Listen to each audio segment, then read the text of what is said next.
special called council meeting. So we're going to go ahead and get started.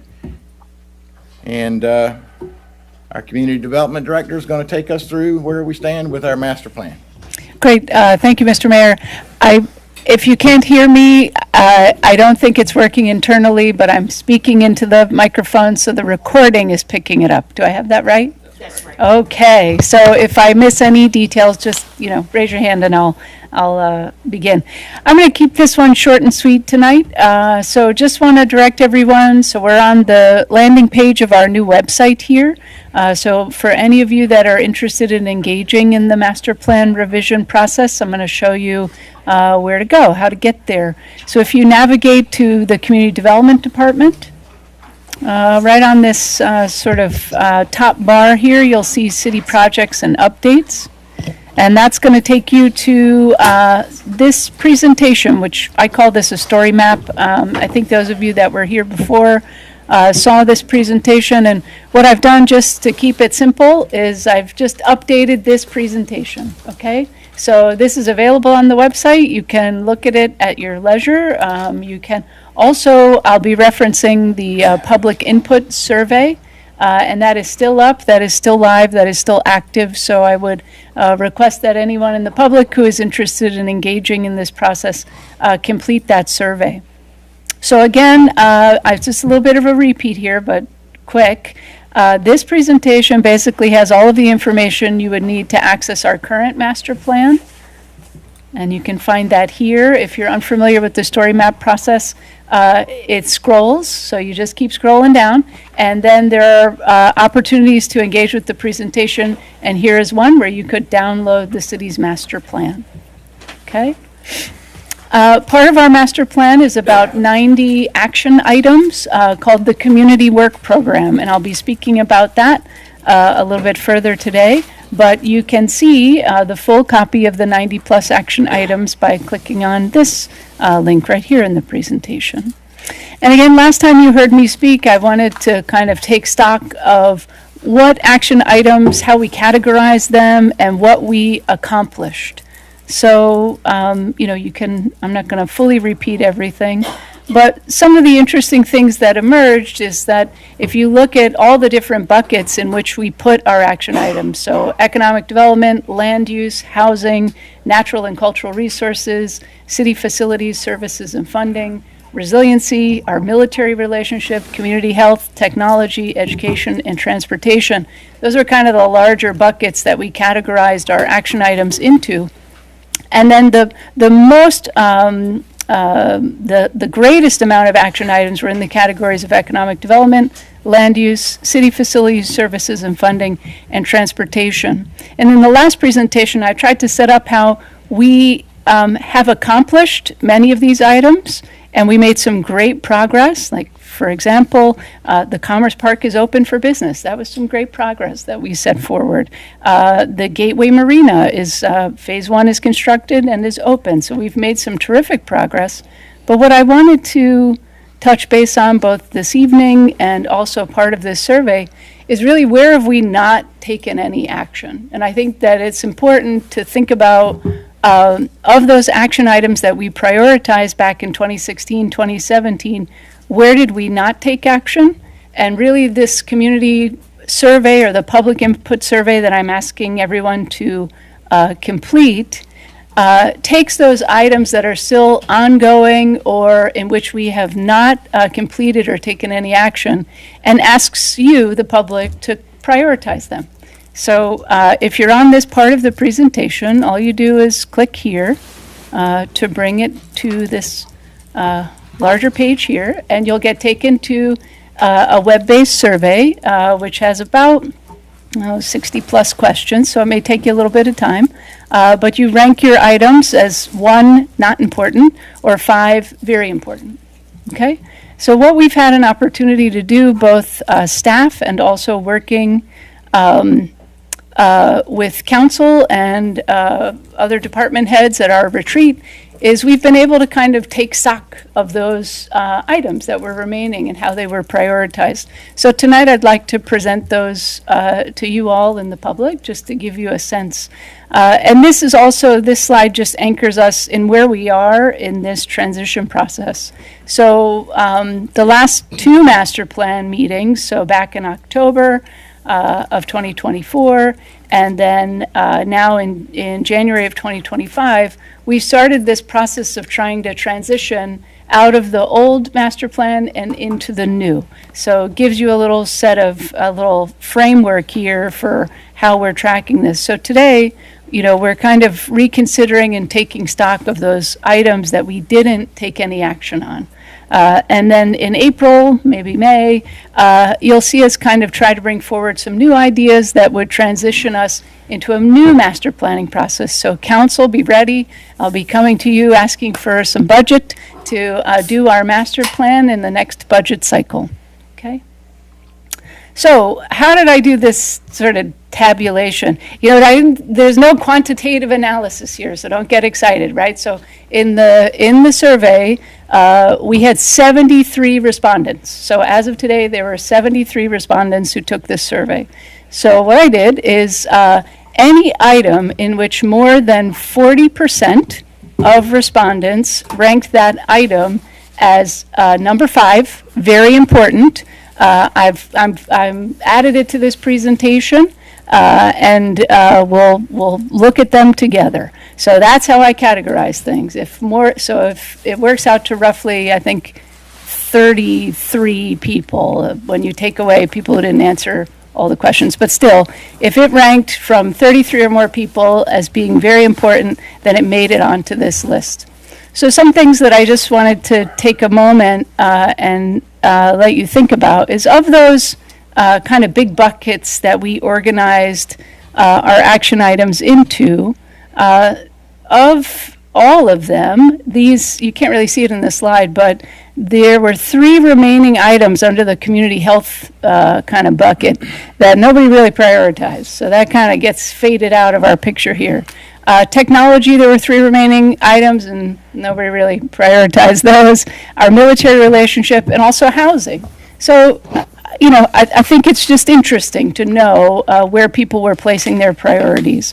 So also from this very cursory data, of the remaining 4 natural and cultural resource items, 4 of them were highly prioritized. So kind of an interesting way of thinking about this data, and maybe giving indication to where those who responded to the survey might be placing their priority.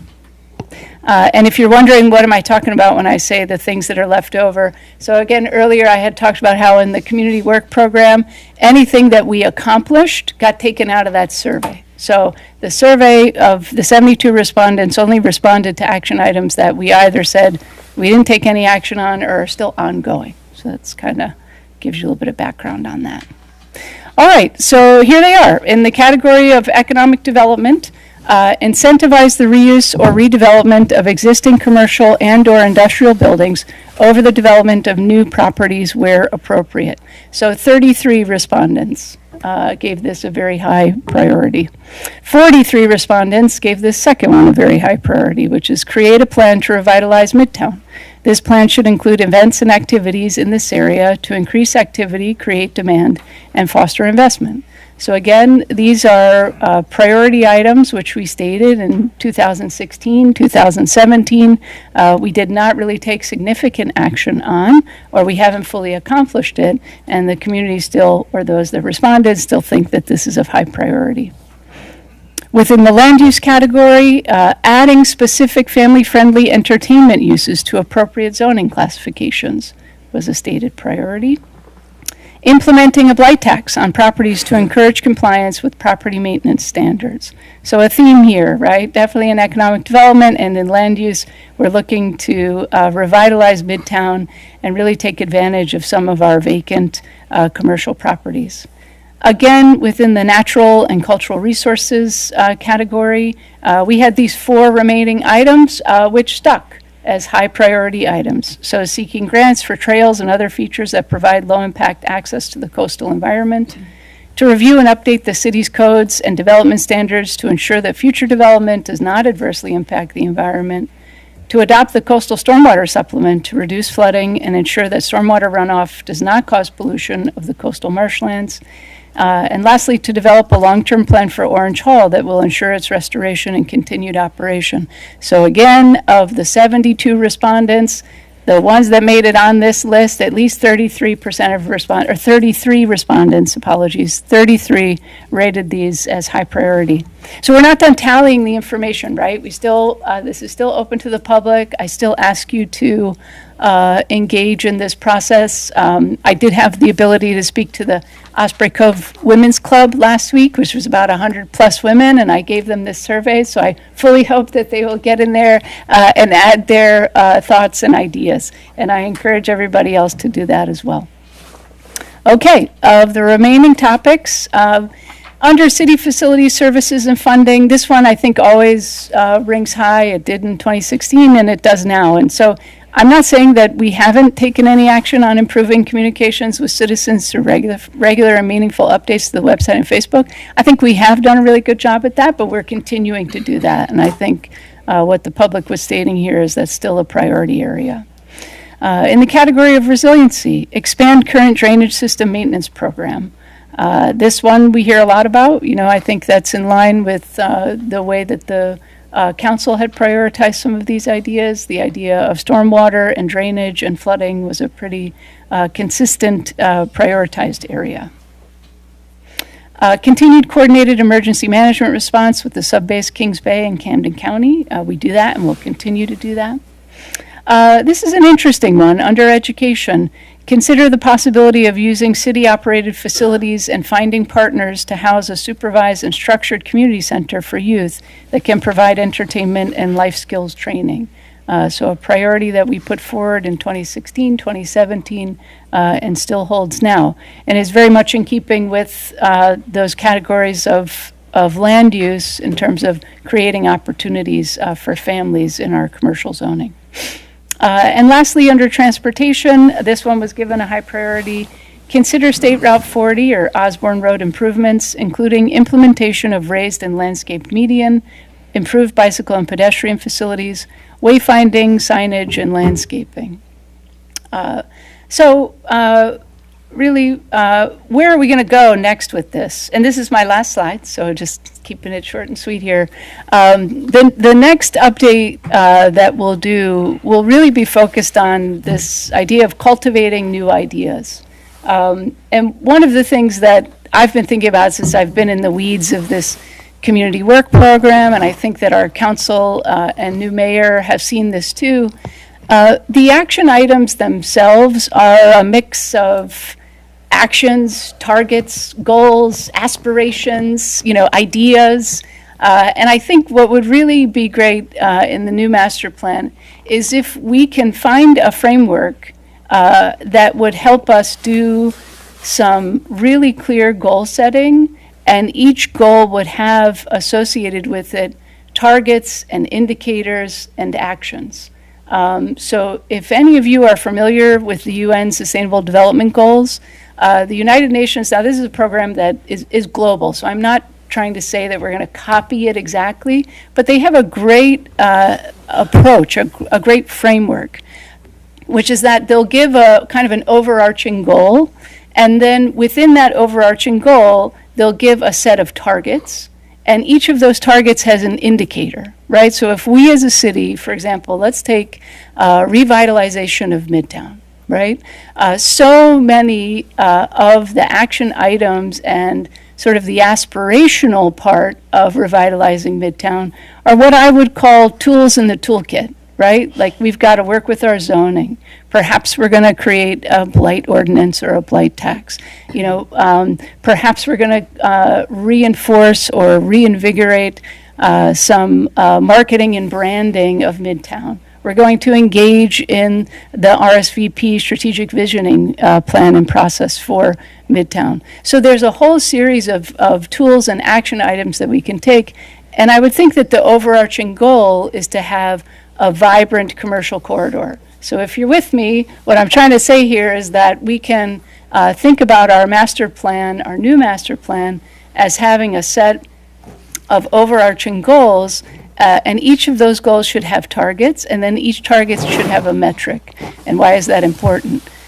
When we do our quarterly updates, sometimes it's a little bit difficult to say, like, here's how we're doing, right?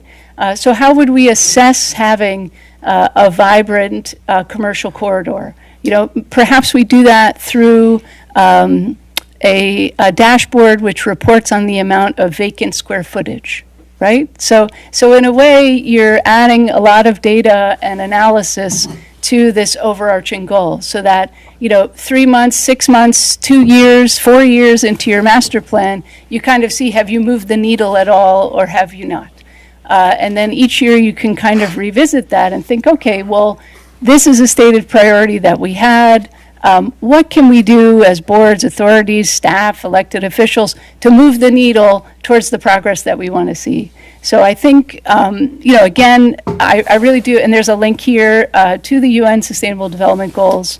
And again, I'm not trying to say that we should do these goals, but it's really quite fascinating to look at how they've organized this framework. So, for example, one of the goals is to promote sustained, inclusive, and sustainable economic growth. So, and within those goals, they have a series of targets and indicators for each of those targets. So this is really, I think, quite a nice and simple framework to help us as we move forward with our master planning process to really categorize the action that we want to take and help us to be able to assess how we're doing towards those goals. So again, just a framework here that I think would be great to follow, and that's something that my staff and I will be looking into to try to put forward just a series of perhaps ways of thinking about goal setting and target making, and then coming up with indicators moving forward.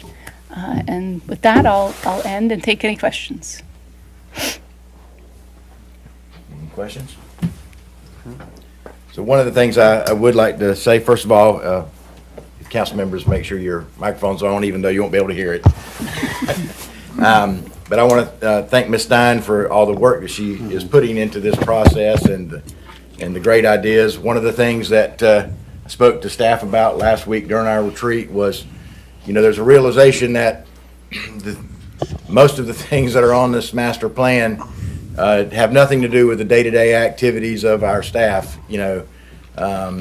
Whether it's out, fixing water leaks, or maintaining the roads, some of those kinds of things. These are additional things, and but I ask for as we go through this process and develop the next plan that we really make ourselves get up every morning, every Monday, and say, where are we with the things that are under our purview? What can we do to move that forward incrementally, this week, so that, when we are 6 or 7 years into our next master plan, that we've accomplished as much as we could have accomplished, by staying focused on it. So I appreciate your continued work in that effort, and know that the council is behind you and supporting this process. So.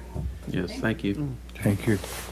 Any comments? I don't know if we have just a couple minutes. If anybody from the audience would like to say anything about it. Go ahead, Kat. You want to come up to the microphone, please? And please give us your name and your address, I guess. Kathy White, 102 Sylvia's Court. I just wanted to know if we were going to do like we did with the